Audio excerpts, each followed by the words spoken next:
देखिए दोस्तों, आज हमने फिर से एसएससी एग्ज़ाम रिलेटेड क्वेश्चंस आपके लिए लाया हूं। तो दोस्तों ये पार्ट 18 है और ये 2026 के एग्ज़ाम के लिए है। तो दोस्तों चलिए पहला प्रश्न की ओर चलते हैं। पहला प्रश्न में ये बोल रहा है कि एक दुकानदार एक वस्तु को 15% लाभ पर बेचता है और ऐसे वाट का उपयोग करता है जो 20% कम है।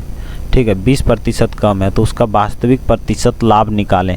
तो दोस्तों सबसे पहले ध्यान दीजिए, मान लीजिए कोई मान लीजिए 100 पॉइंट पकड़ना पड़ेगा। 100 पकड़िए या तो इससे कम पकड़िए, जो सीधा होता है उसके लिए 100 को ही पकड़ना पड़ता है, क्योंकि 100 को सीधा होता है।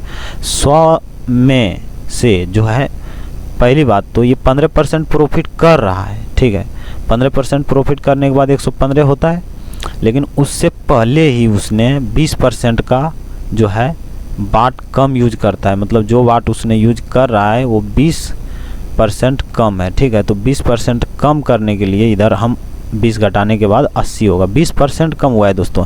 एक बात आप लोग ध्यान रखिए कि मान लीजिए 100 है, 100 में 20% कम करने के बाद 80 होगा और 80 का 20% फिर बढ़ाइएगा तो ये 100 नहीं घुरा के होगा। यही इसमें परसेंटेज में यही एक प्रॉब्लम नहीं है, ये एक है, इसको आपको सीखना पड़ेगा कि अगर कोई 100 रुपया है और उसको 20% घटाइएगा तो 80 रुपया होगा और 80 में फिर से 20% जोड़िएगा तो वो 100 नहीं पहुंच पाएगा। यही ध्यान रखना है। तो यही ध्यान रखने के लिए जो इस तरह करना पड़ता है, नहीं तो हम डायरेक्ट इधर नहीं देखते हैं। 25 है, 15 है और इधर 20 है, 20 10 30 5 35% डायरेक्ट हो गया, या सक्सेसिव लगा लेते हैं, यानी कि 25% और 15% का सक्सेसिव निकाल लेते हैं। ये दोनों तरफ से उत्तर नहीं आएगा दोस्तों। सक्सेसिव निकालने से पहले हमको ये जो 20% कम किया गया है तो ये बढ़ाने पर जैसे मान लीजिए 100 रुपये का 20% निकालने के बाद 80 रुपये बचता है, तो उसी तरह जो है 80 में कितना परसेंट जोड़ने के बाद वापस 100 रुपया हो जाएगा। तो ये जितना परसेंट होगा, यानी ये तो कम करने पर 20 हो रहा है, लेकिन ज़्यादा करने के बाद 20 से ज़्यादा होगा। तो 20 से ज़्यादा जितना भी है उसको हमको जो है, मान लीजिए 25 आता है, 25 ही आएगा। मान लीजिए 25 आता है, मान लीजिए कि 25 आता है और 15 इधर है, तब ये दोनों सक्सेसिव निकालिएगा तो आपका आंसर आएगा। लेकिन अगर आप डायरेक्ट जोड़ेंगे कि इधर से 20 इधर से 15 तो 35, आपका आंसर नहीं आएगा।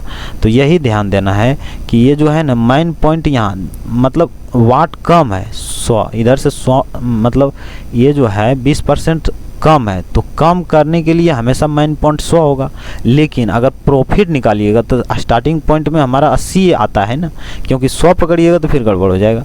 हमारा स्टार्टिंग पॉइंट 80 आता है। तो ध्यान दीजिए, यही बात तो है। 100 पॉइंट हम पकड़ें, 100 में 15% प्रॉफिट के बाद 115 होता है और वाट तो उसने 20% कम यूज कर रखा है, तो उसका 80 हुआ।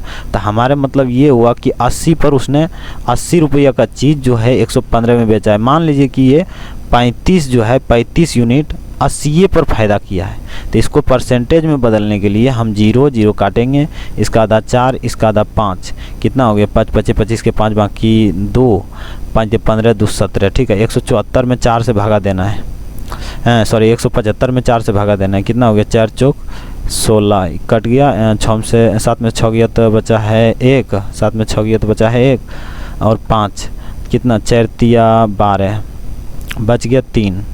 अब दशमलव देने के बाद इधर 0 आएगा और आ जाएगा। तो ये समझिए ना, ये 43 आया है ना, 43 इसमें भी नहीं है, इसमें भी नहीं है, इसमें भी नहीं है, इसी में है। तो ये इसका यही आंसर होगा डी। निकालिएगा तो पूरा 7 5 भी आ जाएगा, लेकिन हम तो ऑप्शन देख के मार देंगे आंसर। ठीक है, तो जो है इस तरह होता है। तो चलिए दूसरा प्रश्न की ओर चलते हैं। दूसरा प्रश्न में ये बोल रहा है कि वह छोटी से छोटी संख्या ज्ञात कीजिए जो इतना, यानी कि कितना बड़ा नंबर है, देख सकते हैं दोस्तों, इतना में घटाने पर प्राप्त संख्या जो है 8 से विभाज्य हो। ठीक है, तो वह इसमें बोल रहा है कि क्या छोटी से छोटी संख्या घटाई जाए ताकि ये जो घटाने के बाद जो बचेगा वो संख्या 8 से जो है विभाज्य हो जाए। तो सबसे पहले देखिए दोस्तों, 8 से विभाज्यता आपको जानना जरूरी है। 8 से विभाज्यता ये कहता है कि कोई भी संख्या के इकाई अंक से 3 अंक, मतलब 1 2 3 अंक, इकाई तरफ से 3 अंक, जैसे ये वाला है तो ये 6 2 और 3, ये तीनों अंक को उठाइए, माने 326 को उठाइए और इसमें 8 से भाग दीजिए, 8 चौक 32, कट गया, ये 6 बचा, मतलब ये 6 से, ये 8 से विभाज्य नहीं है। तो ध्यान दीजिए, अगर ये 8 से विभाज्य होता तो ये पूरा संख्या विभाज्य होता, लेकिन ये 8 से विभाज्य नहीं है तो ये पूरा संख्या 8 से विभाज्य नहीं है। ऐसे ये विभाज्य नहीं, ये तो पहले से पता चल रहा है, लेकिन इसको प्रश्न बताने के लिए ये बताना ज़रूरी है। तो ये जो है 326 8 से विभाज्य नहीं है, लेकिन इसमें हम क्या कर सकते हैं ताकि 8 से विभाज्य हो। अब घटाने की बात कर रहा है यहाँ पर, क्या छोटी से छोटी घटाया जाए, तो जोड़ तो सकते नहीं हैं हम, तो घटाएंगे ही। तो ये जो है 6, ये 6 ज़्यादा लग रहा है हमको। अगर यहाँ पर 0 रहता तो यहाँ 0 उतर जा, डिविजिबल हो गया, मतलब ये विभाज्य हो गया। तो इसका मतलब हम 6 को घटाएंगे, हम क्या करेंगे -6 को करेंगे इतना बड़ा संख्या में, तो वो 8 से विभाज्य हो जाएगा। तो इसका मतलब हमारा आंसर 6 और 6 सी नंबर ऑप्शन में है, तो option C is the right option. चलिए नेक्स्ट प्रश्न हमारे सामने ये रहा, इसमें बोल रहा है कि निम्न व्यंजक का सरलीकरण कीजिए। जो है इतना बड़ा व्यंजक है, इसको सरलीकरण करना है। तो दोस्तों लिखिए 3x + 5 का होल स्क्वायर है। देखिए दोस्तों हम डायरेक्ट लिखते हैं, ठीक है। आपको पता होगा a + b का होल स्क्वायर बराबर क्या होता है, a² + 2ab + b स्क्वायर, ठीक है, इतना होता है। और सेम उसी तरह यहाँ माइनस रहने पर यहाँ पर सिर्फ माइनस होगा 2ab में, बाकी सेम होगा। तो यही ध्यान देना है कि यही ध्यान देना, इधर लिखना है। तो ये 3xa हो गया और 5b हो गया, यानी 3 तिहाई 9x² हो गया इधर। अब प्लस 2ab यानी 2 गुना 3x गुना 5, यानी 5 × 15 = 30x हो गया, ठीक है। तो इधर क्या हो गया 30x, अब प्लस 25, इतना हो गया, ठीक है। अब प्लस यहाँ है तो हमको ब्रैकेट देने की ज़रूरत ही नहीं, प्लस लिखिए। माइनस रहता तो थोड़ा चिन्ह गुना करते हैं, लेकिन यहाँ प्लस है तो कोई दिक्कत नहीं है। तो 3x लिखिए, 3x का फिर सेम इसी तरह सूत्र पर, क्योंकि स्क्वायर है तो यहाँ क्या हो जाएगा 9x²। अब प्लस, सॉरी माइनस यहाँ होगा, क्योंकि माइनस वाला सूत्र यहाँ जब लागू होगा तो माइनस यहाँ हो जाएगा, ठीक है। तो 2ab यानी यह भी 30x ही होगा, लेकिन माइनस में 30x, और ये भी 25 होगा, प्लस 25, ठीक है। माइनस वाला सूत्र में दोस्तों आपको ध्यान देना है, सिर्फ यहीं पर माइनस होता है, बाकी यहाँ भी प्लस होता है, यहाँ भी प्लस होता है, ठीक है। तो उसी तरह यहाँ भी प्लस, यहाँ भी प्लस, नहीं यहाँ माइनस, यहाँ भी प्लस, इधर भी प्लस, ठीक है। तो यही ध्यान देना है। तो ये 30x प्लस में है, 30x जो है माइनस में है। अब ध्यान दीजिए 9x² और 9x² कितना हो गया 18x² और 25 और 25 50 हो गया, ये भी प्लस यहाँ। अब देखिए दोस्तों ये तो हमारा आंसर है नहीं, हमारे आंसर में यहाँ बोल रहा है 2 कोमल है, क्योंकि ये तो होगा नहीं, ये भी नहीं होगा, ये भी नहीं होगा, हमारे पास बचा है यही होगा। क्योंकि देखिए दोस्तों ये 9 दूनी 18 होता है, और तो हम इसमें कॉमन ले लेंगे 2 ने, तो इधर 9x² बचेगा, इधर 25 बचेगा, यही आंसर हमारा हो गया। Option number D is the right option. चलिए नेक्स्ट प्रश्न में बोल रहा है कि त्रिज्या के बराबर ऊंचाई, यानी इसमें त्रिज्या भी बराबर, त्रिज्या और ऊंचाई बराबर है, ठीक है, और 5 सेमी तिर्यक ऊंचाई वाले शंकु का आयतन निकालें। तो सबसे पहले ध्यान दीजिए दोस्तों, इसमें त्रिज्या और ऊंचाई दोनों बराबर कर रहा है, और तिर्यक जो है तिर्यक ऊंचाई 5 सेमी। तो सबसे पहले हम एक शंकु ही बना लेते हैं, शंकु बनाने के बाद ज़्यादा समझ आएगा दोस्तों। तो चलिए हम शंकु बनाते हैं। ये रहा मेरा शंकु का आधार। आधार के बाद इसमें एक हमको त्रिभुज भी बनाना है, त्रिभुज बनेगा तभी तो समझ आएगा। शंकु प्रॉपर बनाना चाहिए, आना चाहिए ना, शंकु प्रॉपर होगा तब तो, ऐसे नहीं हो सकता है ना। फिर इधर हम यहाँ से इधर एक रेखा। अब ध्यान दीजिए दोस्तों, यहाँ पर जो है दोस्तों, यहाँ से इधर वाला भी एक त्रिज्या हो गया, इधर वाला भी एक त्रिज्या हो गया। यहाँ पर बोल रहा है कि तिर्यक ऊंचाई हमारी ये होता है, ये वाला। तो तिर्यक ऊंचाई जो है 5 है, और इसमें बोल रहा है कि ऊंचाई, यहाँ पर शुरू बोल रहा है त्रिज्या और ऊंचाई बराबर है, यानी त्रिज्या ये हो गया और ऊंचाई ये हो गया। इधर भी ये तिर्यक ही है, इधर भी ये त्रिज्या ही है, ऊंचाई ये है, ये ऊंचाई और ये त्रिज्या बराबर है। तो ध्यान दीजिए, 1 मिनट के लिए हम ये मतलब 1 मिनट के लिए ये मानिए कि ये जो है ये भुजा और ये भुजा तीनों मिलाकर एक त्रिभुज बना रहा है। क्या बना रहा है? त्रिभुज। अब वो भी समकोण त्रिभुज, यहाँ पर जो है समकोण त्रिभुज है, ठीक है। तो समकोण त्रिभुज बना रहा है, तो समकोण त्रिभुज का नियम पाइथागोरस प्रमेय से क्या होता है कि ये सामने वाला भुजा, मतलब पाइथागोरस प्रमेय से हम इसका नियम ऐसे निकाल सकते हैं कि 5 बराबर रूट अंदर करेंगे ये दोनों प्लस में, ये दोनों का स्क्वायर प्लस में, ठीक है। तो ये तो एच है, ये आर है, तो हम क्या लिख सकते हैं, H square plus R square. अब ध्यान दीजिए यहाँ पर प्रश्न में ही बोल रहा है ये दोनों आपस में बराबर है, यानी एच बराबर आर है, तो हम आर के बदले भी हम एच ए स्क्वायर लिख देते हैं प्लस एच स्क्वायर, क्योंकि बराबर तो है ही। तो इधर क्या हो जाएगा 2h स्क्वायर। अब देखिए इसको बाहर निकालने के बाद रूट अंदर में 2 रहेगा और बाहर में ओनली h रहेगा। अब देखिए h बराबर क्या हो जाएगा, मतलब 5 बराबर रूट 2h, h बराबर क्या हो जाएगा 5/√2, ये 5 है दोस्तों। इतना हमारा h बराबर है, यही r बराबर भी हो जाएगा, ये भी, क्योंकि सब आपस में बराबर ही है, r और h बराबर ही है, तो ये भी r ही हो गया। अब देखिए दोस्तों ये जो है शंकु का आयतन का सूत्र होता है 1/3 पाई आर स्क्वायर एच, इतना, ठीक है। तो ध्यान दीजिए इसमें पाई पहले से सब प्रश्न में है। तो हम इधर लिख सकते हैं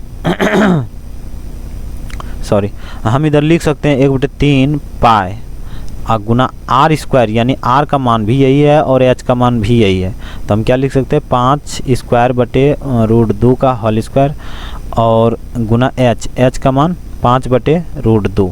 अब ध्यान दीजिए इसमें कटेगा तो नहीं, क्या हो सकता है 5×25, ये स्क्वायर है, 5×25 पंचे 125, अब पाई 125 पाई बटे इधर क्या हो रहा है, ये जो है ये रूट से कट जा रहा है, यानी 2 गुना 3, 3 दूनी 6√2, 6√2, यानी हमारा आंसर 125 पाई बटे 6√2 किस में है 125, हाँ इसमें है 125 पाई बटे 6√2 cm3। Option number D is the right option. चलिए नेक्स्ट प्रश्न की ओर चलते हैं। इस प्रश्न में बोल रहा है दोस्तों कि एक पुलिसकर्मी जो है 300 मीटर की दूरी पर एक चोर, मतलब ये समझ लीजिए कि ये प्रश्न पुलिस और चोर के है, ये आपको लोग तो प्रश्न को देखे ही होंगे। तो जो है पुलिसकर्मी 300 मीटर की दूरी पर देखता है और चोर और पुलिस दोनों दौड़ने लगता है, मतलब पीछा करने लगता है। तो जो है दोस्तों चोर की चाल 8 किलोमीटर और पुलिसकर्मी का चाल जो है 9 किलोमीटर प्रति घंटा है। 3 मिनट के बाद दूरी पूछ रहा है, मतलब पहले दूरी 300 मीटर है, दोनों के बीच का गैप। चलिए हम चित्र बनाते हैं। तो मान लीजिए ये रहा और ये रहा, ध्यान दीजिए ये रहा पुलिस और ये रहा चोर, ठीक है। इसके बीच की दूरी अभी 300 है, ठीक है। इसकी पुलिस का चाल 9 किलोमीटर प्रति घंटा है और क्या कहता है चोर का चाल 8 किलोमीटर प्रति घंटा है, ठीक है। अब ध्यान दीजिए, ध्यान देने वाली बात यह है कि यहाँ पर तो मीटर है, तो हम मीटर से मतलब किलोमीटर प्रति घंटा से हम मीटर प्रति सेकंड में बदल लेंगे, प्रति मीटर में भी बदल लेंगे। लेकिन पहले ध्यान देने वाली बात यह है कि देखिए दोस्तों इसका अंतर 1 होता है, 1 किलोमीटर मतलब प्रति घंटा, ठीक है। तो माने हर घंटा 1 किलोमीटर जो है, ये गैप तो अभी इतना है। मान लीजिए एग्जाम्पल के लिए 300 किलोमीटर है, ठीक है। एग्जाम्पल के लिए, प्रश्न अभी हम नहीं बता रहे हैं, मतलब एग्जाम्पल बता रहे हैं कि मान लीजिए कि 300 किलोमीटर है ये दूरी गैप, तो हर घंटा इसने 1 किलोमीटर जो है कम कर रहा है दूरी, क्योंकि ये अंतर है। तो हर घंटा जो है दोस्तों 1 किलोमीटर की दूरी ये कम कर रहा है। तो उसी तरह हम जो है 1 किलोमीटर पर घंटा जो है इसको हम मीटर प्रति सेकंड में बदलेंगे तो 5/18 से गुना करना पड़ेगा, यानी 5/18 मीटर प्रति सेकंड, ठीक है। तो ये अब देखिए दोस्तों 5/18 मीटर प्रति सेकंड हो गया। तो इसमें ये है कि हर सेकेंड 5/18 मीटर यहाँ से 300 में से कम हो रहा है। एक समय आएगा कि ये कम होते होते हमने हर सेकंड इतना कम होते होते एक समय 0 आ जाएगा, क्योंकि हर सेकंड कम तो हो ही रहा है, मतलब दौड़ रहा है तो कम तो हो ही रहा है 5/18 मीटर। तो 300 मीटर कभी न कभी पहुंचेगा ही, तो जब पहुंचेगा उसको पकड़ लेगा। तो यही है, क्योंकि पुलिस तेज दौड़ रहा है, ये 9 किलोमीटर प्रति घंटा दौड़ रहा है और ये चोर 8 किलोमीटर प्रति घंटा दौड़ रहा है।